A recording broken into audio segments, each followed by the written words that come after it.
Operation Numkhor ഇടുക്കിയിലും social media ഇൻഫ്ലുവൻസറുടെ car customs പിടിച്ചെടുത്തിട്ടുണ്ട്. തിരുവനന്തപുരം സ്വദേശിനിയായ ശില്പ സുരേന്ദ്രന്റെ ലാൻഡ് ക്രൂയിസറാണ് പിടിച്ചെടുത്തത്. മലപ്പുറം തിരൂർ സ്വദേശികളിൽ നിന്നാണ് ഇവർ വാഹനം വാങ്ങിയതെന്നാണ് വിവരം.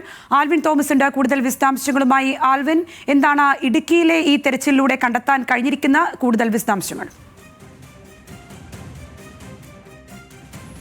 സംഗീത, ശില്പ സുരേന്ദ്രൻ എന്ന ഇൻസ്റ്റാഗ്രാം ഇൻഫ്ലുവൻസറുടെ വാഹനമാണ് ഇപ്പോൾ കസ്റ്റംസ് ഉദ്യോഗസ്ഥർ പിടിച്ചെടുത്തിട്ടുള്ളത്. ഇന്നലെ രാത്രിയിൽ ഈ ശില്പയോട് ഇവിടെ എത്തിച്ചേരണമെന്ന് കസ്റ്റംസ് നിർദ്ദേശം നൽകിയിരുന്നു. അതേ തുടർന്നാണ് ഇന്ന് രാവിലെ അടിമാലിയിൽ ഈ വാഹനം ഗ്യാരേജിലായിരുന്നു, അത് വർക്ക്ഷോപ്പിലാണ്, അതിൽ മോഡലിംഗ് നടത്തുന്ന സാഹചര്യമാണ് ഉണ്ടായിരുന്നത്. അവിടെയാണ് എത്തിച്ചേരാനായിട്ട് കസ്റ്റംസ് ഉദ്യോഗസ്ഥർ ആവശ്യപ്പെട്ടത്. അങ്ങനെ ശില്പ ഇവിടെ എത്തിച്ചേരുകയായിരുന്നു എന്നുള്ളതാണ് ശില്പ പറയുന്നത്. തിരുവനന്തപുരം സ്വദേശിനിയാണ് ശില്പ ഈ വാഹനം വാങ്ങിക്കുന്നത് 2003-ലാണ്. 2003-ൽ തിരൂരിൽ നിന്നാണ് ഈ വാഹനം വാങ്ങിയത് എന്നുള്ളതാണ് നമുക്ക് അവർ പറയുന്നത്. 2025 ഫെബ്രുവരി മാസമാണ് ഇത് ഈ അടിമാലിയിലെ ഗ്യാരേജിലെത്തിച്ച് അത് കൂടുതൽ മോഡലിങ്ങിന് വേണ്ടിയുള്ള വർക്കുകൾ നടന്നു വരികയായിരുന്നു എന്നുള്ളതാണ് ശില്പ പറയുന്നത്. ശില്പ പറയുന്നത് 5 ഉടമസ്ഥർ കൈമറിഞ്ഞ് വന്ന വാഹനമാണ് ഇത് എന്നുള്ളതാണ്.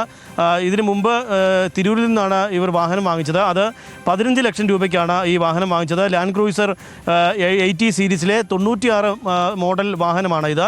ഈ കാറ് തിരൂരിൽ നിന്നാണ് ഉടമസ്ഥരിൽ നിന്നാണ് വാങ്ങിക്കുന്നത്. അത് കേരള രജിസ്ട്രേഷനിലായിരുന്നു അപ്പോഴും ഉണ്ടായിരുന്നത്. അവിടെ നിന്നാണ് താൻ വാങ്ങിച്ചത് എന്നുള്ളതാണ് ശില്പ പറയുന്നത്.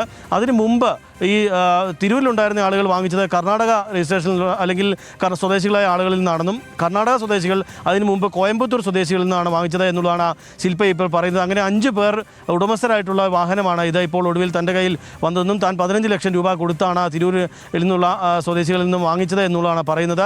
തനിക്ക് ഇതേക്കുറിച്ചൊന്നും മറ്റ് വിവരങ്ങളൊന്നുമില്ല എന്നും പറയുന്നു. ഇതിൻ്റെ വാഹനത്തിൻ്റെ കൂടുതൽ എല്ലാ പേപ്പറുകളും കസ്റ്റംസിന് കൈമാറിയിട്ടുണ്ട് എന്ന് പറയുന്നുണ്ട്. പക്ഷേ കസ്റ്റംസ് ഇപ്പോൾ ഈ വാഹനം ഫ്രീസ് ചെയ്തിരിക്കുകയാണ്. ഈ വാഹനത്തിന് കൂടുതൽ മോഡലിങ്ങുകൾ ഇപ്പോൾ നടത്താൻ കഴിയില്ല, കൂടുതൽ അറ്റകുറ്റപ്പണികൾ ഇപ്പോൾ നടത്താൻ കഴിയില്ല, വാഹനം പുറത്തേക്ക് ഇറക്കാൻ, റോഡിലേക്ക് ഇറക്കാൻ കഴിയില്ല എന്നുള്ളതാണ് കസ്റ്റംസ് ഉദ്യോഗസ്ഥർ ഇപ്പോൾ നിർദ്ദേശിച്ചിരിക്കുന്നത്. അത്തരമൊരു നിർദ്ദേശമാണ് ഇൻഫ്ലുവൻസർ കൂടിയായ ശില്പയ്ക്ക് കസ്റ്റംസ് നൽകിയിട്ടുള്ളത്.